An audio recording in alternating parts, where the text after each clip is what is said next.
lagi masih dalam pembahasan soal ujian sekolah. Kali ini sampai di nomor 11, melanjutkan video saya sebelumnya.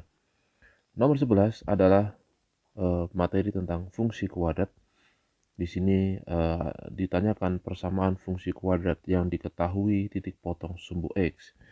Nah, teman-teman, sebelum kita mengerjakan soal ini, teman-teman perlu ingat bahwa suatu fungsi kuadrat, jika diketahui titik potong sumbu X-nya, maka fungsi kuadrat itu akan dirumuskan. Jadi fungsi kuadrat itu rumusnya adalah Y sama dengan A dikali X dikurang X1 dikali X dikurang X2. Di mana titik potong sumbu X-nya diketahui X1,0. Ya, jadi titik potong terhadap sumbu X-nya adalah X1,0 dan X2,0. Ya, sekali lagi, jika diketahui titik potong sumbu X-nya, maka rumus fungsi kuadratnya Y sama dengan A kali X min X1 kali X min X2, di mana titik potong sumbu X-nya adalah X1,0 dan Y2,0. Nah, pada soal ini, diketahui titik potong sumbu X-nya adalah min 1,0 dan 4,0. Ya, jadi di situ pada soal ini, maka min 1 sebagai X1-nya, dan 4 ini sebagai X2-nya. Maka fungsi kuadrat untuk soal nomor 11 ini, maka rumusnya adalah Y sama dengan A, X dikurang X1-nya adalah min 1, dikali X dikurang X2-nya adalah 4. Maka didapatkan rumusnya Y sama dengan A kali X plus 1 kali X min 4. Nah, di soal ini kita perlu mendapatkan nilai A-nya. A-nya masih belum ada berapa. Nah, di sini kita manfaatkan titik lain yang dilaluinya. Di situ melalui titik C, yaitu 0,8. Maka titik C ini bisa kita substitusikan, guys, ke persamaan fungsi kuadratnya. Artinya ini Y-nya diganti 8, X-nya diganti 0. Jadi kita ganti Y-nya 8, kemudian X-nya kita ganti 0. 0 tambah 1 kali 0 kurang 4. Didapatkan 8 sama dengan A kali 1 kali min 4. Atau 8 sama dengan min 4A. Dari sini kita dapatkan bahwa A sama dengan 8 dibagi min 4 atau A sama dengan negatif 2. Nah, setelah ketemu A-nya negatif 2, karena kita tadi mencari persamaannya, maka kita substitusikan, guys, ini ke rumus fungsi kuadrat yang masih ada A-nya tadi. Nah, sekarang A-nya kita ganti dengan negatif 2. Maka jadi Y sama dengan negatif 2 kali X plus 1 kali X min 4. Lalu kita uraikan ya, kita sederhanakan. Y sama dengan min 2. Nah, ini kita kalikan dulu, guys.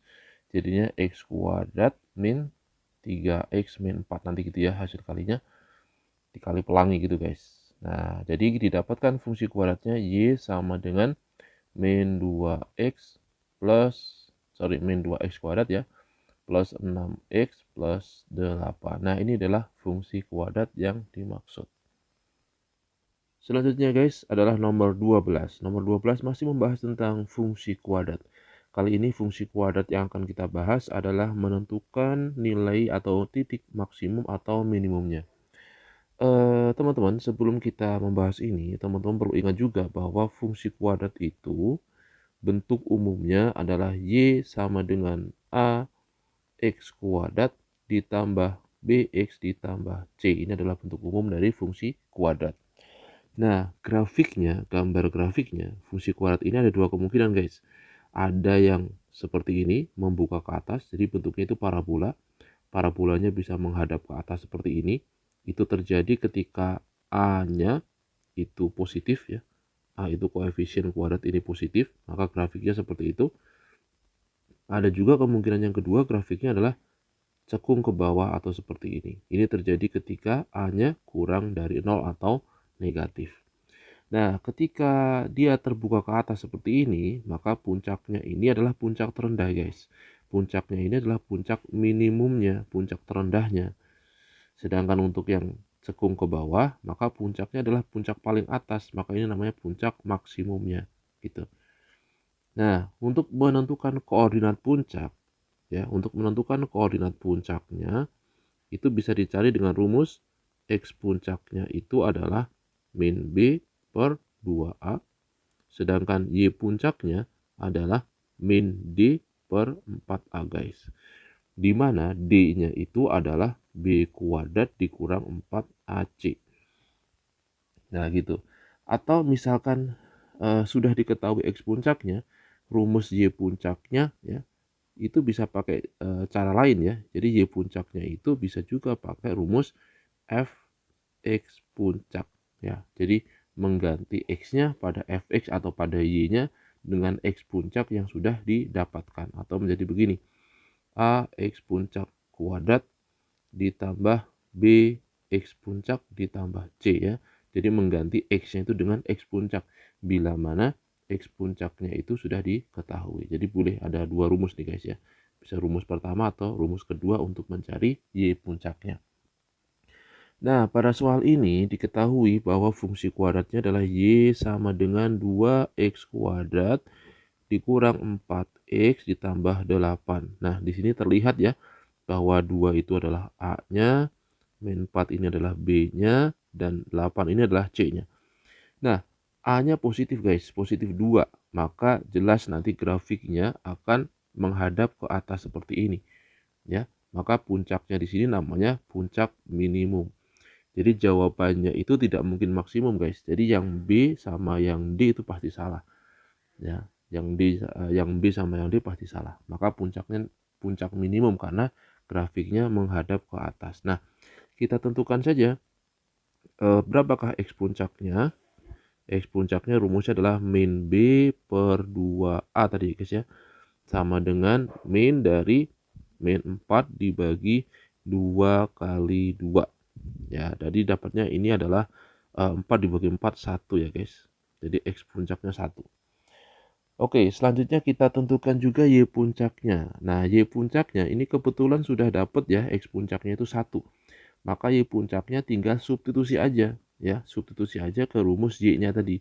Jadi 2 X-nya diganti 1 kuadrat min 4 kali 1 ditambah 8. Maka Y puncaknya adalah 2 dikurang 4 ditambah 8. Atau Y puncaknya sama dengan ini ketemunya 6 ya guys.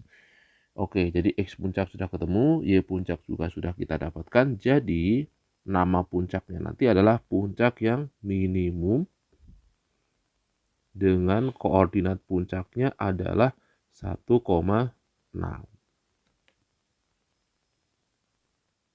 Lanjut guys di nomor 13. Nomor 13 ini persamaan kuadrat ya guys. Diketahui persamaan kuadrat 2x kuadrat min 10x plus 12 sama dengan 0, akar-akarnya x1 dan x2. Di mana x1-nya itu lebih gede dari x2-nya ya, lebih besar dari x2. Nah, ditanyakan adalah x1 dikurang x2. Oke, jadi persamaan kuadratnya saya tuliskan lagi di sini. 2x kuadrat dikurang 10x ditambah 12 sama dengan 0 ya. Nanti akar-akarnya x1 dan x2. X1 lebih besar dari x2. Maka nanti kalau x1 dikurang x2 hasilnya berapa gitu ya guys. Nah, ini kita sederhana aja guys. Ini kita pakai pemfaktoran. Nah, ini kita bisa sederhanakan dulu dengan dibagi 2 dulu ya.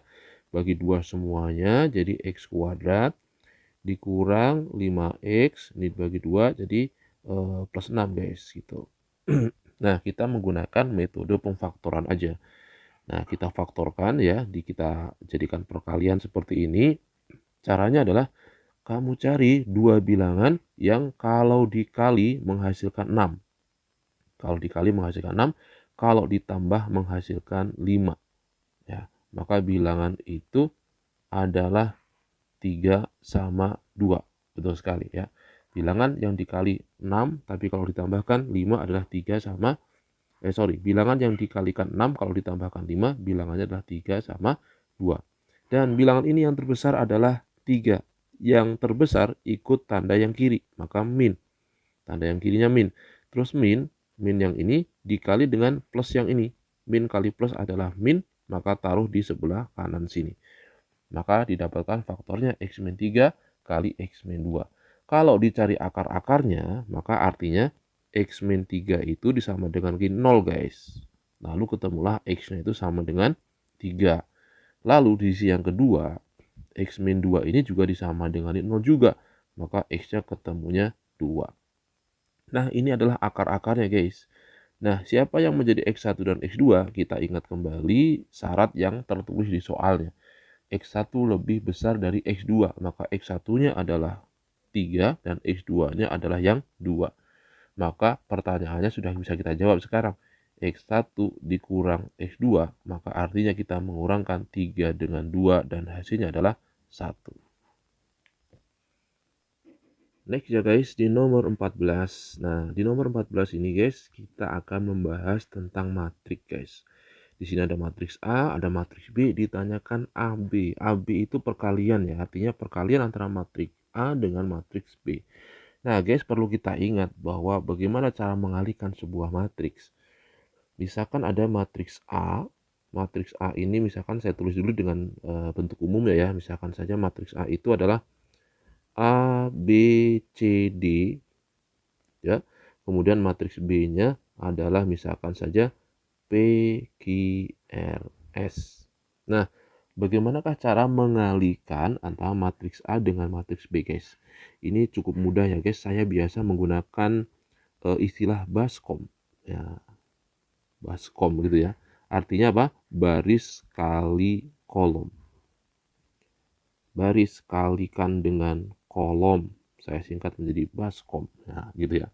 Jadi misalkan ada A dikali B, maka artinya matriks A, B, C, D ini saya kalikan dengan P, Q, R, S. Nah, kalau kita mengalihkan nanti caranya adalah baris dikali kolom. Ingat, baris itu yang mendatar guys, kayak A, B, C, D itu baris. Sedangkan kalau A, C, B, D atau P, R, Q, S ini adalah kolom ya. Yang apa namanya? Vertikalnya namanya kolom, yang horizontal namanya baris. Nah, cara mengalihkannya adalah pertama kita kalikan baris pertama dengan kolom pertama guys. Jadi AB kita kalikan dengan PR. Nah, cara mengalihkannya adalah A itu kali P. A itu kalikan atas, B kalikan bawahnya atau B kali R lalu ditambahkan. Jadi ditambah B kali R. Lalu setelah itu masih baris pertama dengan kolom kedua guys. Jadi AB itu dikalikan dengan QS. Cara mengalihkannya kayak tadi, A kali Q ditambah B kali S. Nah, setelah baris pertama ini sudah dikalikan dengan kedua kolomnya, nah kita ke baris kedua guys, CD. CD kita kalikan dengan kolom pertama yaitu PR. Sama caranya ya, C kalikan atas CP ditambah D kalikan R. DR. Lalu setelah itu baris kedua ini kita kali dengan kolom yang kedua, menjadi C kali Q ditambah D kali S guys. Nah seperti ini. Ini adalah hasil cara perkalian dua buah matriks. Nah untuk soal ini kita akan mengalihkan A dengan B.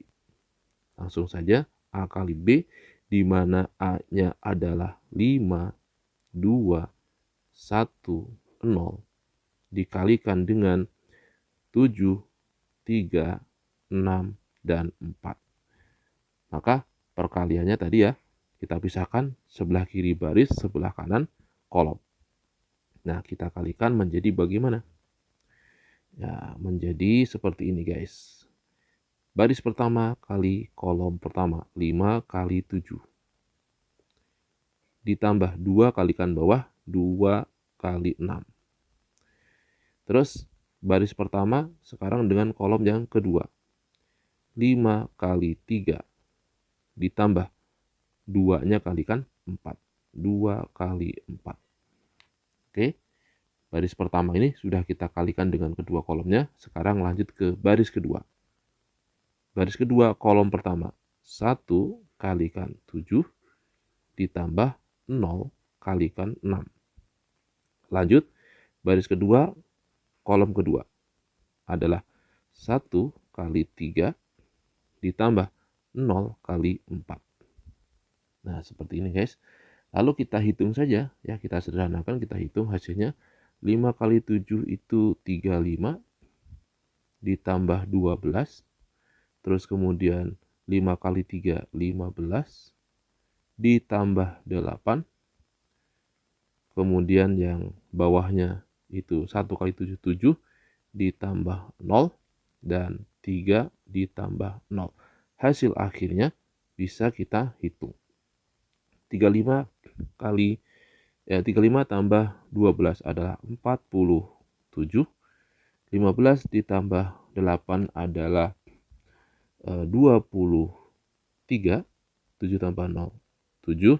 3 tambah 0, 3.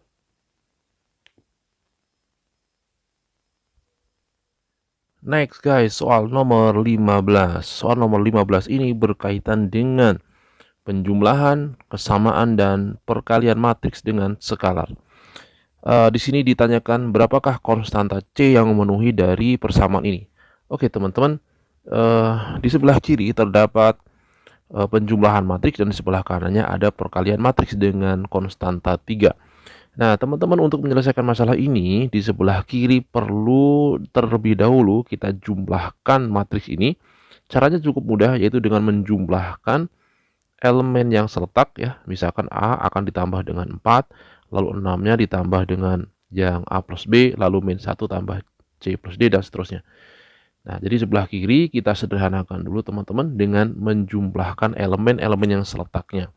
Maka diperoleh sebelah kiri nanti A harus ditambah dengan 4, kemudian 6, nanti ditambah dengan A plus B, lalu untuk yang min 1 nanti ditambah dengan C plus D, lalu untuk yang 2D akan ditambah dengan 3, seperti ini tampilannya. Kemudian untuk sebelah kanan nanti elemen matriks ABCD harus dikali semuanya dengan 3, maka didapatkan 3A, kemudian 3B, kemudian 3C, dan 3D. Oke, seperti inilah hasil penyederhanaannya. Lalu setelah ini kita akan mencari nilai C. Teman-teman kita lihat C ada di mana ya? C itu ada di sini dan ada di sini. Kalau matriks ini menggunakan tanda sama dengan, maka elemen-elemen yang seletaknya harus sama. Maka yang min 1 ditambah C ditambah D ini harus bernilai 3C.